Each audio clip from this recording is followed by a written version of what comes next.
Je vous remercie pour l'invitation. Je suis le docteur Géraldine Fouenou, je suis médecin vasculaire dans le service de médecine vasculaire et thérapeutique de l'hôpital Nord à Saint-Étienne. C'est un service qui a comme principal centre d'activité la maladie thromboembolique veineuse et qui fait partie du réseau d'expertise dans les recherches et dans l'innovation dans la maladie thromboembolique veineuse. Aujourd'hui, on m'a confié comme mission de vous présenter les actualités sur la maladie thromboembolique veineuse, notamment sur les critères d'hospitalisation, la place des AOD, la durée de traitement et le bilan étiologique, et de façon pragmatique et pratique. Donc, je vais essayer de faire au mieux. Donc, on va rentrer dans le vif du sujet avec une première question. Comment je traite l'embolie pulmonaire en phase aiguë? Ce qu'il faut se dire, c'est que la première étape consiste à la stratification du pronostic du patient principalement par le score SPSI, donc la version simplifiée du score PSI. Et avant même d'appliquer ce score, si votre patient il a des signes de choc, il faut tout de suite le transférer en réanimation. Donc, c'est pas vraiment cette partie de la population qui souffre de maladie thromboembolique veineuse n'est pas vraiment le sujet d'aujourd'hui, donc on s'en débarrasse d'office. Et du coup, je voulais vous rappeler les items de ce score qui est vraiment simple et très utile pour évaluer le pronostic du patient. On a 3 critères démographiques, c'est-à-dire l'antécédent de pathologie cardio-pulmonaire chronique ou cardiaco-pulmonaire, l'antécédent de cancer et un âge supérieur à 80 ans. Quelle que soit la maladie, en général, c'est plutôt un mauvais pronostic quand c'est une pathologie cardiaque ou respiratoire. Et 3 critères qui sont cliniques au moment du diagnostic. Une saturation inférieure à 90%, une tension artérielle inférieure à 100 mm de mercure et une tachycardie supérieure à 110 battements par minute. À partir du moment que vous avez calculé ce score, on a deux catégories de patients, les patients qui auront un SPSI égal à 0 et les patients qui auront un SPSI supérieur à 1. Dans le groupe des patients SPSI égal à 0, il faut débuter le traitement anticoagulant en urgence avec 2 options. Soit vous commencez avec un traitement par héparine, fondaparinux, avec plus ou moins un relais AVK, soit vous débutez directement par le rivaroxaban ou l'apixaban. Il faut savoir que dans ce traitement en urgence des patients SPSI 0, parfois, si par exemple vous suspectez un cancer actif, vous allez à ce moment-là plutôt garder les héparines un peu plus longtemps que directement en faisant un relais. Et pour le rivaroxaban et l'apixaban, il ne faut pas oublier qu'il y a une dose de charge. Pour ces patients SPSI 0, ce qu'il faut se dire, c'est qu'en général, s'il n'y a pas d'autres maladies associées, l'hospitalisation est inférieure à 48 heures. Et si votre SPSI est 0 et si les critères de la règle ESTIA sont disponibles, et troisième élément, que vous avez la possibilité d'organiser une visite médicale à 72 heures pour ce patient, à ce moment-là, il est possible de prendre en charge le patient de manière ambulatoire. Alors, à quoi correspondent ces critères ESTIA? Bon, déjà, le point intéressant, c'est que Estia, en fait, fait référence à la déesse grecque qui dit que se trouve près du foyer. Donc, vraiment, c'est un mémo technique. C'est les critères Estia, c'est les 11 questions qu'on doit se poser pour savoir si oui ou non le patient peut rentrer à son domicile sans risque de complications pronostiques. Donc la première question, hein, qui est plutôt intuitive, c'est savoir si le patient présente une instabilité hémodynamique. Par instabilité hémodynamique, c'est comment vous le sentez. C'est-à-dire que c'est pas parce qu'il a pas une fréquence cardiaque qui est inférieure à 110, mais il est à 108 et que vous avez l'impression que cette tachycardie est mal tolérée, que la tension elle est bonne mais assez basse. À ce moment-là, si cliniquement votre expérience, votre impression vous donne le sentiment que le patient doit rester hospitalisé, il ne faut pas le faire sortir. La deuxième chose, c'est le type de traitement que vous envisagez. Une thrombolyse ou une ambulectomie sont quand même des traitements dont on sait que des fois on peut avoir des saignements à distance. Et ben à ce moment-là, si vous avez l'impression que ces deux traitements sont envisagés, il faut pas laisser partir le patient. En général, la thrombolyse ou l'embolectomie sont quand même des traitements qu'on met chez les patients qui ont une instabilité hémodynamique. Mais parfois, dans certains centres et dans certains pays, devant le volume de la thrombose, même si elle est bien tolérée, ils envisagent ce genre de traitement. Et donc, du coup, c'est pour ça que cette question ressort. Mais en France, en général, ça se pose pas. La troisième question, c'est le patient présente-t-il une hémorragie active ou un risque hémorragique élevé? Si votre patient, 2 semaines avant son embolie pulmonaire, a présenté une hémorragie digestive importante avec déglobulisation, on peut pas, on sait que qui a saigné ressaignera et donc il ne faut pas le laisser partir.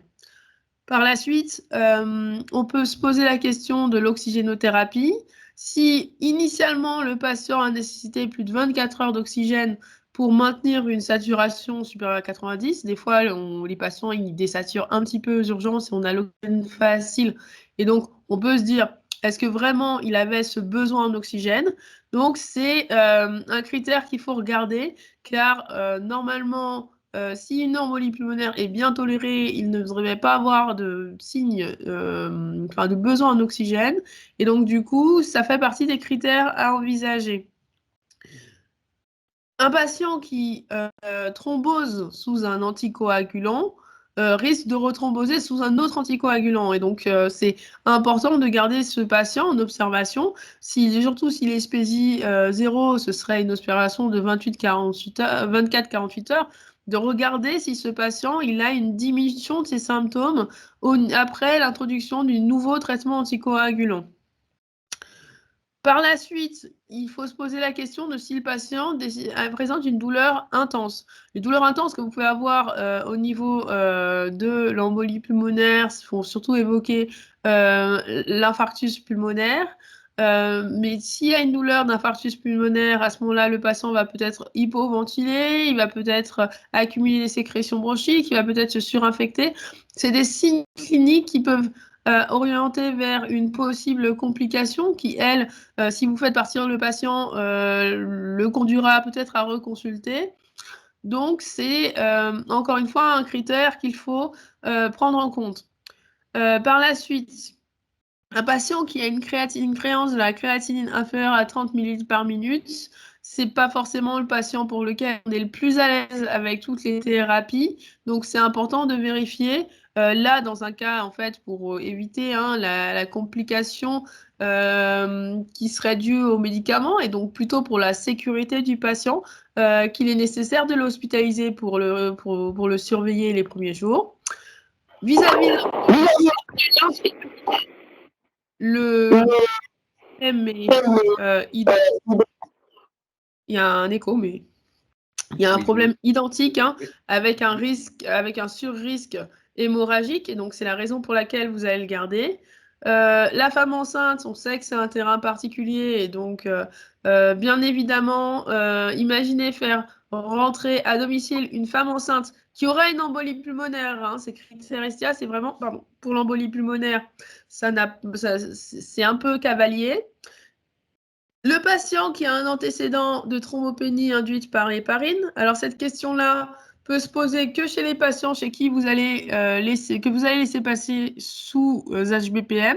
Si vous estimez qu'un patient peut bénéficier d'office d'un traitement par apixaban, rivaroxaban, et ben à ce moment-là, la question ne se pose pas. Il n'y a pas de TIH sous ces anticoagulants. Il y a très peu de TIH sous HBPM, mais quand même, ça peut se voir.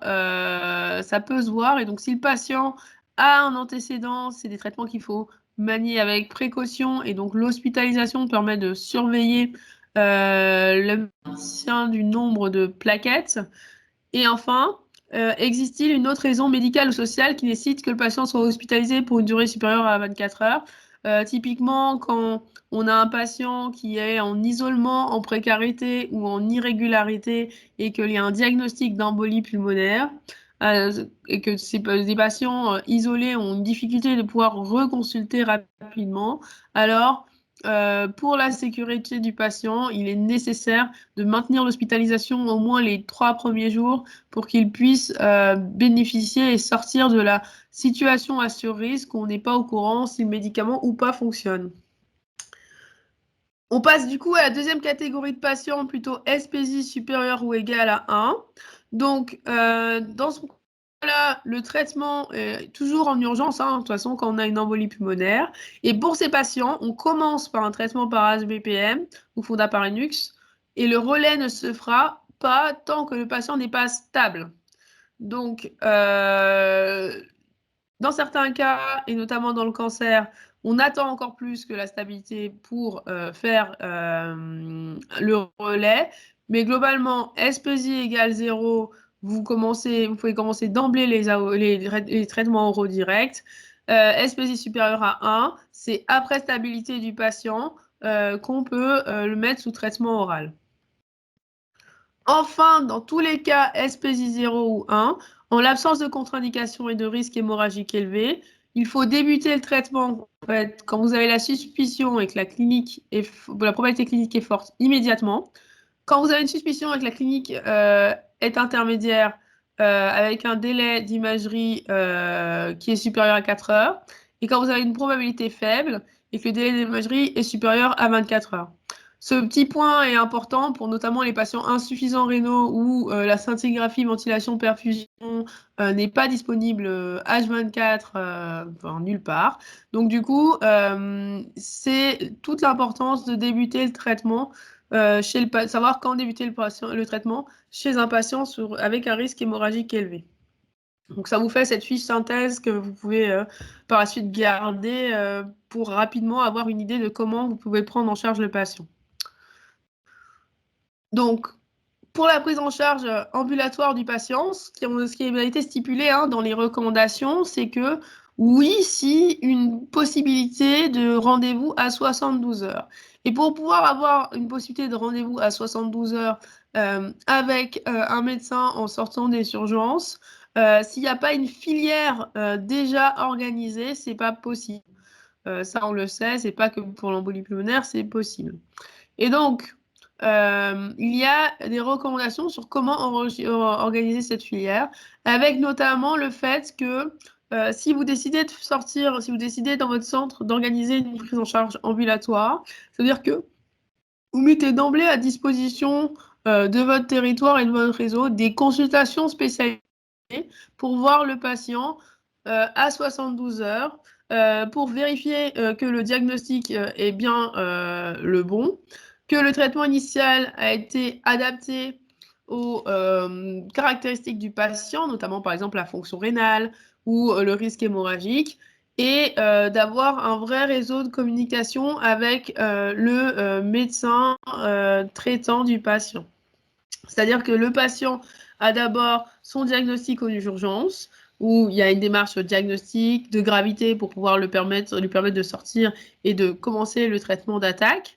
Puis à 72 heures, la prise en charge est confirmée avec un débriefing du patient sur l'amélioration de ses symptômes, l'aggravation de ses symptômes et le plan de soins. Au-delà de cette consultation de 72 heures, ça veut dire que d'une part, vous avez une consultation spécialisée, mais vous avez des lits d'aval, bien sûr, c'est pour si ça se passe mal, parce que justement, on ne sait pas si à 72 heures, le patient ne sera forcément dans des bonnes conditions. Le SPSI, c'est pour nous aider, mais parfois, ça ne va pas dans le bon sens. Par la suite, il faut le voir un mois et 3 mois pour le suivi clinique, et ensuite, on passe à la prévention secondaire que je vais vous expliciter par la suite. Donc, comment se traite l'embolie pulmonaire au long cours? Au long cours, donc qu'est-ce que ça veut dire? C'est-à-dire que vous avez d'une part une phase d'entretien qui varie entre les 3 premiers mois, enfin, qui est irréductible, c'est-à-dire que c'est un embolie pulmonaire, en général, c'est 3 mois et par la suite, on voit, et jusqu'à une durée qu'on explique non limitée.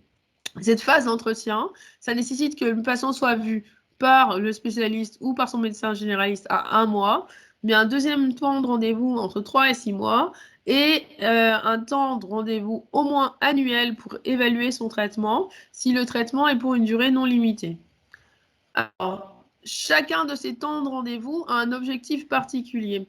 À 3 à 4 semaines, il y a un objectif qu'on pourrait dire médicamenteux, dans le sens qu'il faut vérifier l'efficacité du traitement, il faut vérifier la tolérance du traitement, il faut vérifier l'observance du traitement et il faut vérifier l'adéquation du traitement. Et l'adéquation du traitement, c'est important, notamment pour les patients qui sont sous traitement injectable, parce que quand ils sont à 1 mois, ils sont, dans le meilleur des cas, à 1/3 de leur prise en charge.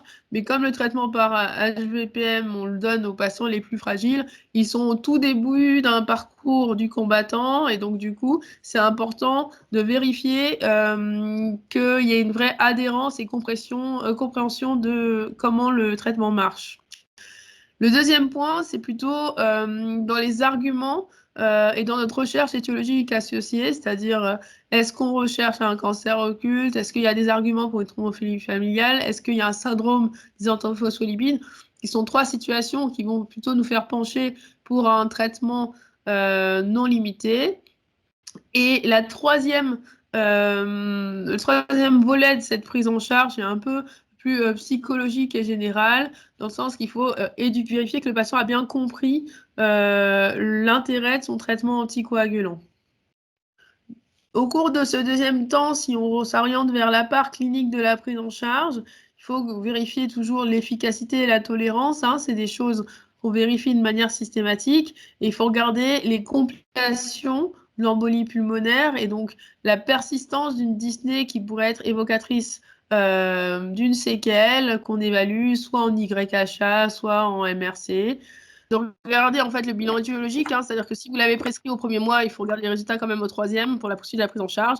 Et s'il y a une dyspnée, de regarder la complication séquelaire de l'HTAP, qui est vraiment donc de l'hypertension pulmonaire post-embolie pulmonaire, en fait, qui serait évocatrice d'une thrombose, d'une embolie pulmonaire chronique, qu'on sait qu'il y a un facteur de récidive d'embolie pulmonaire et dont le pronostic est catastrophique, car c'est une complication qui est sous-diagnostiquée. Et d'un point de vue de relation avec le patient, de pouvoir lui expliquer de manière argumentée pourquoi pourquoi on continue ou on arrête le traitement anticoagulant. Par la suite, en fait, soit c'est la fin du suivi du patient, hein, à ce moment-là, si on a arrêté le traitement à 3-6 mois, soit il va continuer sa prise en charge avec un bilan, avec une surveillance annuelle. Et donc, à ce rendez-vous annuel, il est important de vérifier l'efficacité du traitement ainsi que sa tolérance, hein, ça va toujours de pair. Et vraiment pour les patients d'évaluer en fait s'il faut continuer ou arrêter le traitement en fonction de ses comorbidités, son risque hémorragique et son risque thrombotique. Donc, vous avez compris, les durées de traitement peuvent être variables et cette durée de traitement va être aiguillée par le risque de récidive thromboembolique du patient. Et ça a été très bien défini en 3 types de risques. Un risque faible, ou quoi qu'il en soit, le traitement ne dépassera pas 6 mois. Un risque modéré, où plusieurs options thérapeutiques sont possibles. Et un risque élevé, où ce sont les situations où le traitement anticoagulant doit être maintenu le plus longtemps possible. Donc, la première situation de risque faible, c'est les événements thromboemboliques provoqués par un facteur de risque majeur. Il est clair que quelqu'un qui vient d'avoir une prothèse de la hanche et qui thrombose le mois suivant, on ne va pas lui souffrir son traitement anticoagulant ad vitam. Donc, en général, le traitement, il est de 3 mois. Pour les femmes, quand c'est un contexte hormonal, le raisonnement est le même. Les femmes jeunes avec un score R12, alors le score R12, je ne l'ai pas explicité aujourd'hui, mais il est assez facile à trouver. C'est en gros les signes d'insuffisance veineuse chronique, plus le poids, plus l'âge. Et donc, et plus les dédimères, et on regarde ce résultat. À ce moment-là, si ce score est faible, on peut envisager d'arrêter. Et vous avez comme traitement soit les AVK, soit les AOD. Les risques modérés, c'est d'emblée être un homme. C'est-à-dire qu'un homme qui a un événement thromboembolique veineux qui n'est pas provoqué par un facteur transitoire majeur, on sait qu'il a un risque plus élevé qu'une femme dans les mêmes conditions au même âge. Pour les femmes, ce qu'on sait, c'est qu'il faut au moins avoir un score R2 supérieur à 2. Et donc, pour ces situations de risque modéré, on fait au moins 6 mois ou non limité. Et ça, c'est évalué en général en réunion de concertation pluridisciplinaire. Et quand l'option du traitement de 6 mois de non limité a été optée, vous avez 3 options thérapeutiques. Soit vous continuez en pleine dose par AVK, la demi-dose d'AVK n'existe pas, donc soit par AVK, soit par pleine dose de traitement direct oral, et soit par demi-dose. Enfin, la troisième catégorie de patients, et c'est pour ça que c'est important comme de récupérer, hein, quand on fait ces explorations de thrombophilie majeure, de cancer occulte ou d'hypertension pulmonaire chronique, de regarder les résultats. Hein. Ces 3 conditions sont associées à la nécessité de continuer le traitement. Et la dernière condition, en plus de la thrombophilie du cancer et de l'HTAP chronique, qui nécessite de continuer le traitement, c'est la présence d'une embolie pulmonaire qui directement a été à haut risque. On sait que quand c'est non provoqué, on a un risque de recommencer. Et si un patient a une embolie pulmonaire, qu'il le fait aller en réanimation, la réanimation, c'est pas parce qu'on y rentre qu'on y sort sur ses 2 pieds.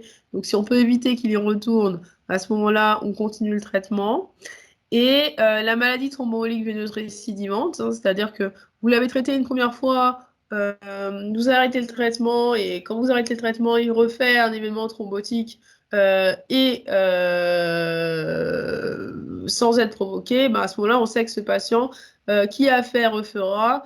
Et donc, du coup, on peut faire des pauses en attendant le prochain événement, mais on sait que tôt ou tard, le patient aura un traitement pour une durée non limitée. Ce qu'il faut bien voir, c'est que si le patient il est dans un risque de récidive thromboembolique élevé, à ce moment-là, il n'y a pas de demi-dose. Donc, c'est important aussi de bien connaître les critères.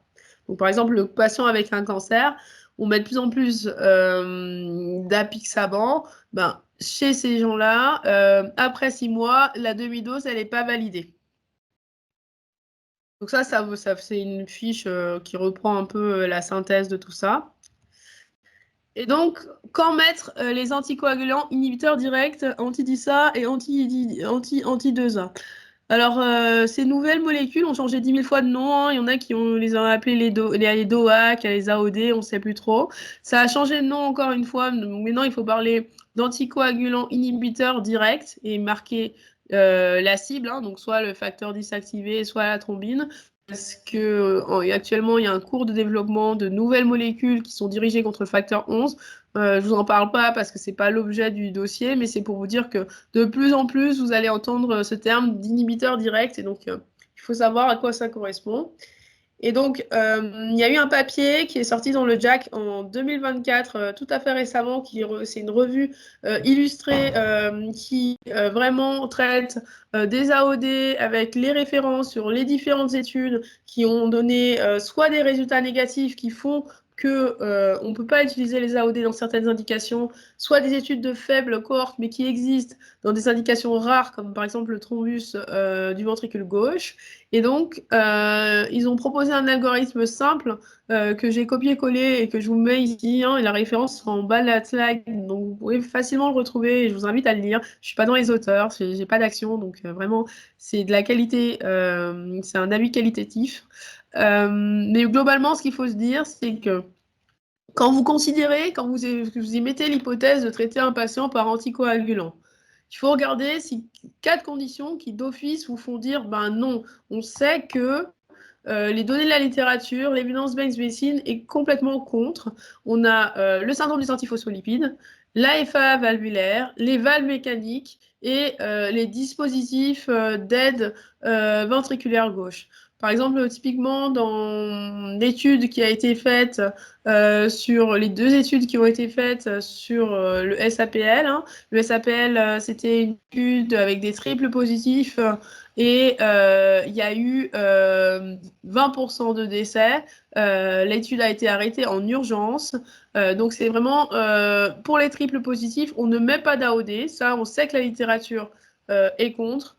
Pour les monopositifs, les bipositifs, il y en a qui mettent des AOD, mais moi j'en mets de temps en temps. Il n'y a pas de données de la littérature, mais quand vous ne savez pas l'entièreté du bilan du patient, typiquement le patient qui a été mis sous un traitement et que du coup on ne peut pas avoir les anticoagulants circulants du pic, si vous avez une forte suspicion de SAPL triple positif, si vous avez beaucoup de signes d'auto-immunité, ça vaut le coup de rétro-pédaler, mettre des HVPM, refaire le bilan et voir où on en est. Une fois qu'on a éliminé ces 4 situations où vraiment les AOD ont montré que ça ne pouvait pas être le standard of care, il faut regarder si les patients allaitent ou sont enceintes. Actuellement, on a très peu de données sur les grossesses ou l'allaitement. Hein. Quand une patiente fait une thrombose et qu'elle est enceinte, on lui met des HVPM. Quand une patiente elle thrombose et qu'elle allait, on peut lui mettre des HVPM ou des AVK. Mais pour ces patients-là, les données sont peu fréquentes. Si vous allez sur le CRAT, on vous dit que c'est plutôt contre-indiqué. Et actuellement, il existe un registre international justement pour regarder, avoir un retour sur expérience de ces situations-là. Parce qu'on sait que la taille de ces anticoagulants fait qu'obligatoirement, ils passent dans la barrière placentaire et dans le lait maternel. Donc, c'est pas forcément des médicaments qu'on a envie d'essayer. Donc, il faut être sûr de cette situation-là. Par la suite, donc on sait que dans l'insuffisance rénale chronique, il y a des petites études qui existent. Hein, et il y a des centres. Hein, nous, dans notre centre, on a des patients qui sont dialysés et sous AOD, mais ça répond à certains critères et parfois ça se passe mal quand même. Et enfin, on a les thromboses de sites atypiques, les thrombus atypiques pour lesquels, de toute façon, de manière générale, le traitement a toujours été empirique et qu'il n'y a pas d'études dédiées. Et donc, typiquement, la thrombose associée aux chambres implantables, les thromboses digestives, la thrombose veino-cérébrale, le thrombus intracardiaque, les cardiopathies cyanogènes congénitales. Ces maladies-là, on a très peu de données. Et donc, du coup, c'est toujours avec précaution qu'il faut utiliser ces traitements. Par la suite, si vous êtes dans aucun de ces cas de figure, vous pouvez mettre les AOD sans inquiétude. Donc, j'ai beaucoup parlé de cancer et je pense que c'est important de faire un petit focus dessus. Donc, maintenant, en fait, il est possible de mettre en première intention soit de l'apixaban, soit des HBPM. Dans le titre, j'ai parlé de l'apixaban et aussi les antidosa, donc c'est le dabigatran. Il n'y a pas d'études, il n'y a pas de données sous le dabigatran et le cancer. Donc c'est vraiment quelque chose qu'il ne faut pas utiliser. Et si vous regardez dans la slide que je vous ai dit, autant pour l'apixaban, c'est un grade 1, autant pour les autres anticoagulants directs inhibiteurs du facteur 10A, c'est des grades 2. En fait, pour les doxamans et pour le rivaroxaban, les données de la littérature ne sont pas les mêmes. Alors, ce qu'on sait, c'est qu'en fait, en 2020, il y a eu un New England sur une étude qui s'appelait Caravaggio, qui a un essai de phase 3 non-infériorité multicentrique randomisé en ouvert et adjudiqué, qui a testé sur 1170 patients le traitement de référence que vous connaissez tous, la daltéparine et l'apixaban. Et cette étude a montré que sur le critère de jugement principal et sur le critère de jugement secondaire, qui était une hémorragie majeure, il y avait pas d'infériorité. Et donc, c'est la raison pour laquelle l'apixaban est le seul des anti-facteur 10 à être autorisé dans le cancer en première intention. Néanmoins, il y a les études cliniques, il y a votre sens clinique, dans le sens que vous avez tous une expérience avec les patients qui ont eu un cancer et une embolie pulmonaire. On a tous la notion que les patients qui sont dans les études sont tout beaux, tout propres et qui n'ont aucune comorbidité et que du coup, tous les médicaments se passent bien. Et dans certains cancers, il y a un risque hémorragique qui est indéniable et pour lesquels, du coup, il faut faire attention quand vous mettez de l'apixaban. Ça a été très bien montré par une méta-analyse du professeur Planquette qui montre bien que, ok, d'accord, donc c'est une méta-analyse qui reprend tous les anticoagulants dirigés contre le 10. Hein. Donc Okusa et BTE, c'est les doxabans, par exemple. Adam-VTE, Castadiva et Select-D, c'est le rivaroxaban. Et Caravaggio, c'est l'apixaban. Hein. Ce qu'on voit, c'est que tous sont non inférieurs sur le risque de récidive. Et donc, du coup, on est bien. Hein, on peut mettre ces médicaments-là. Ce qu'on voit, c'est que sur le major bleeding, donc les saignements majeurs, donc les saignements qui entraîneraient une hospitalisation, une prise en charge chirurgicale, une transfusion supérieure à 2 kg, il n'y a pas de différence. Mais par contre, sur ce qu'on appelle les saignements cliniquement révélants, c'est-à-dire que les saignements qui vont handicaper le patient, les saignements qui vont, par exemple, être récidivants, les saignements qui vont entraîner une fatigue, ou qui vont entraîner un petit support transfusionnel sans pour autant parler de choc hémorragique. Là, on voit des disparités et donc pour ces traitements oraux, il faut toujours se rappeler de quel est le profil de mon patient. J'ai fait ce topo avant la publication des recommandations, mais actuellement, il vient de sortir des recommandations sur spécifiques au traitement anticoagulant et dans le cancer pour choisir votre traitement. Donc, je me propose de vous faire une petite figure où d'un côté, vous avez l'héparine, l'HNF qui sont en gros pour les patients les plus fragiles et de l'autre côté, les AOD. La première question qu'ils vont vous poser, c'est comme dans la revue du JACC, c'est toujours la fonction rénale, parce qu'en fait, la fonction rénale est le facteur limitant numéro 1 dans les choix de traitement. Et donc si la fonction rénale n'est pas altérée avec un Cocroft à 50 millilitres par minute, il n'y a pas de question à se poser. Si, de même, si elle est inférieure à 30, il n'y a pas de question à se poser, hein, le traitement est clair. Et entre 30 et 50 millilitres par minute, c'est au choix selon comment vous sentez le patient et les autres critères. Par la suite, la deuxième chose qu'il faut regarder, c'est la fonction hépatique.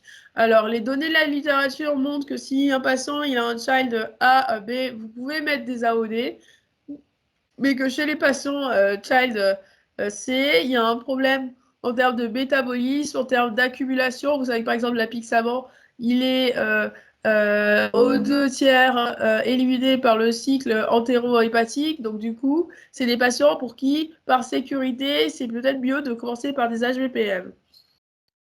Le troisième élément qu'il faut regarder, c'est les caractéristiques hématologiques. Hein.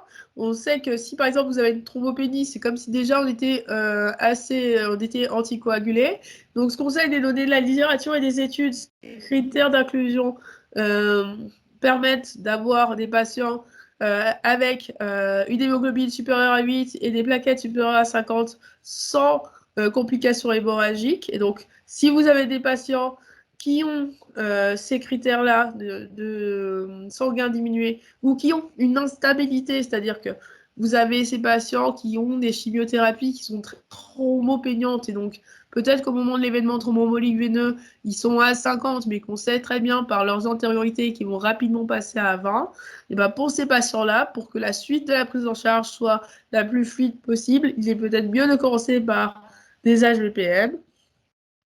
Et enfin, toujours regarder le risque d'interaction médicamenteuse, car en fin de compte, au niveau des chimiothérapies, notamment aussi au niveau des immunothérapies, des thérapies ciblées, il y a de plus en plus d'interactions qui ne sont pas connues et il y a énormément de schémas médicamenteux. Et donc, il est important de regarder systématiquement toutes les interactions liées au traitement du patient avant de choisir la molécule. Ça fait ça.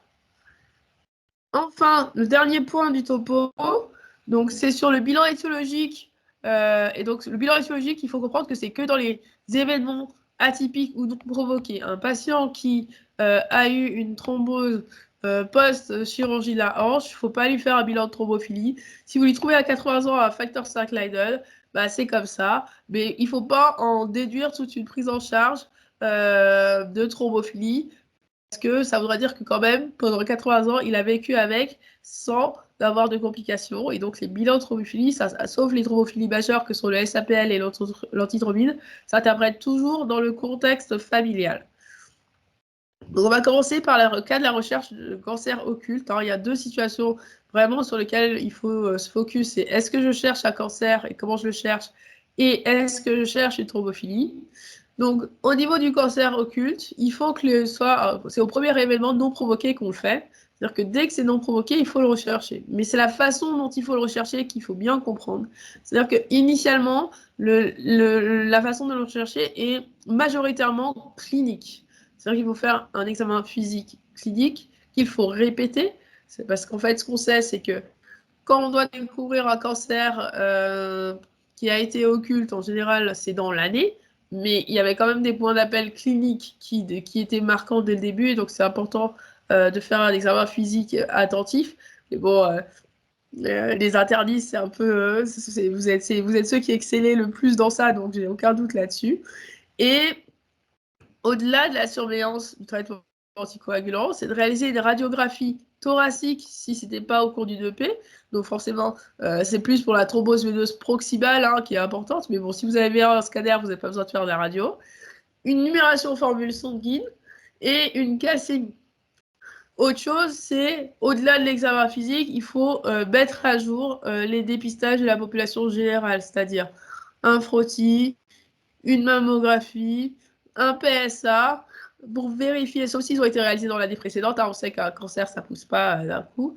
Mais il faut mettre à jour les dépistages de la population, parce qu'on sait que ces dépistages, ça marche bien en population générale. Ça veut dire que ça marche encore mieux si les patients ont fait une thrombose. Il y a un vrai lien entre thrombose et cancer.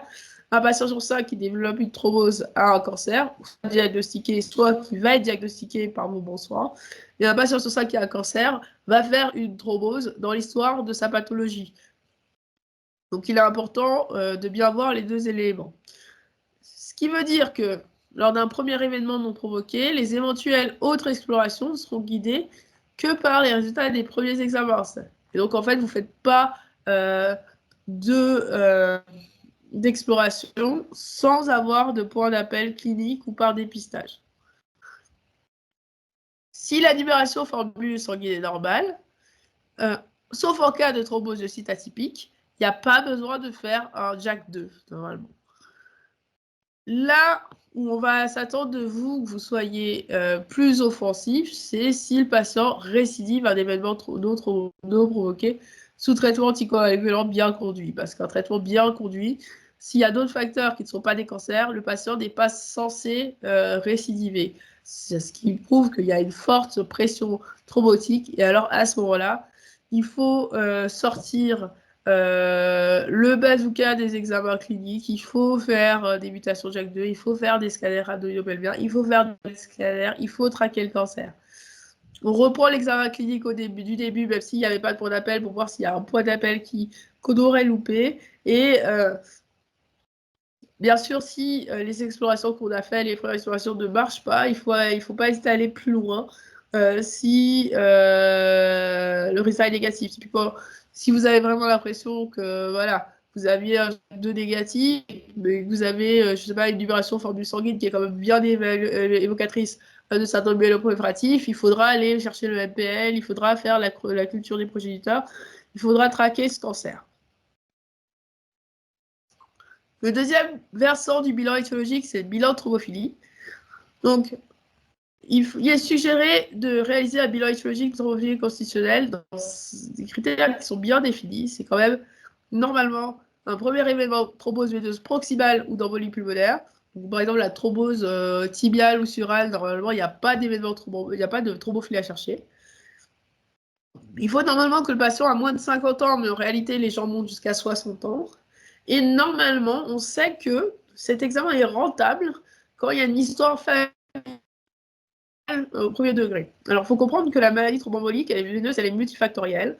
Ce que j'explique aux patients, c'est qu'avoir une thrombophilie, c'est des thrombophilies mineures, c'est comme avoir une avance dans une course avant la ligne d'arrivée. Mais c'est pas parce que vous avez cette avance que d'office, vous êtes amené à gagner. C'est un peu comme la Formule 1. Donc, du coup, il est important, en fait, avant de se lancer dans un bilan, parce qu'en fin de compte, ça va avoir des conséquences. Il faut se comprendre que à chaque fois que vous faites un bilan de thrombophilie, ça peut avoir une conséquence sur la descendance qui n'est pas forcément justifiée.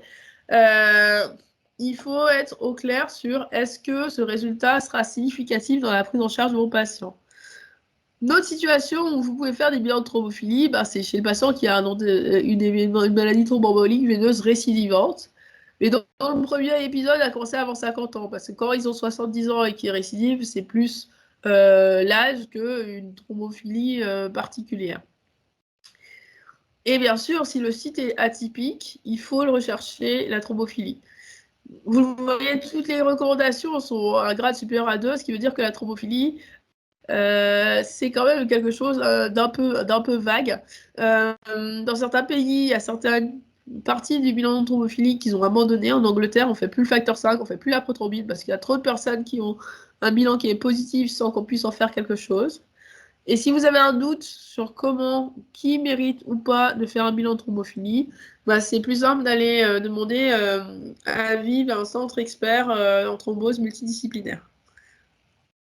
Façon d'illustrer cette situation, c'est de regarder un peu les facteurs de risque reconnus dans les événements thromboemboliques.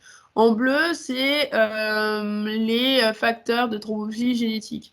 Vous voyez qu'un facteur 5 Leiden hétérozygote est au même niveau qu'un voyage en avion en australien qui est, voilà. Donc en fait, si par exemple vous n'êtes pas dans une situation à risque, si vous avez que ça, c'est pas la même chose en fait que quand vous parlez à un patient qui a un déficit antithrombine, qui lui est un risque majeur. Le cancer, c'est beaucoup plus, qui est une thrombophilie acquise, hein, comme le syndrome d'antiphospholipide, c'est beaucoup plus majeur qu'un facteur 5 Leiden. Donc quand des fois les patients qui ont un cancer, on leur fait un bilan de thrombophilie et qu'on leur trouve un facteur 5 Leiden, et qu'après il y a toute la famille qui vient pour demander un dépistage, on leur explique, hein, de toute façon on a l'habitude de leur expliquer, mais c'est un stress familial qui aurait pu être épargné quand on connaît la physiopathologie. Et alors si vous regardez le poids des antécédents familiaux, c'est au final rechercher l'antécédent familial d'un point de risque d'événements thrombotiques est beaucoup plus intéressant que d'avoir un facteur 5 Leiden, que d'avoir une mutation de la prothrombine, ou même d'avoir le facteur 5 Leiden homozygote. Et donc, des bilans de thrombophilie, si vous n'avez pas d'antécédents familiaux, si vous n'êtes pas dans les conditions, vous êtes vraiment, c'est vraiment peu informatif, même s'il y a une mutation ou un polymorphisme qui a été mis en place. Et c'est pour ça que c'est dans certains pays, ce qui se focalise surtout, c'est sur le SAPL et le déficit en antithrombine. Pour la protéine C, pour la protéine S, il y a beaucoup de débats et c'est pour ça que aussi, si vous en avez, il faut les renvoyer vers des centres experts parce qu'il y a des analyses génétiques pour affiner cette évaluation de déficit parce qu'on n'arrive pas à tout comprendre. Il y en a qui sont très peu prothrombotiques, il y en a qui sont très prothrombotiques et donc l'information clinique qu'on donne aux patients est variable. Et donc, vraiment, c'est important de regarder, de se rappeler que ce qui est acquis au final, les cancers, la chirurgie, le SAPL, sont très dangereux. Et quand vous avez une histoire familiale de déficit en antithrombine, de toute façon, vous aurez tellement d'antécédents familiaux que vous n'allez pas le louper. Donc après, c'est vraiment l'interrogatoire qui va nous permettre de guider ces événements. En conclusion, donc, le tournant ambulatoire est possible s'il existe une filière, ça c'est important. Un usage des anticoagulants directs inhibiteurs du facteur 10 activé est possible en première intention, sauf dans les situations hautement thrombotiques et hautement hémorragiques. La FA valvulaire, c'est hautement thrombotique. L'insuffisance rénale terminale, c'est hautement hémorragique. Donc, ce n'est pas des situations où on va mettre un médicament qui met plusieurs jours à s'éliminer. Parce qu'il faut pouvoir agir rapidement avec d'autres médicaments. Et le bilan étiologique concerne les événements non provoqués et atypiques, en restant en premier lieu clinique. Voilà, je vous remercie.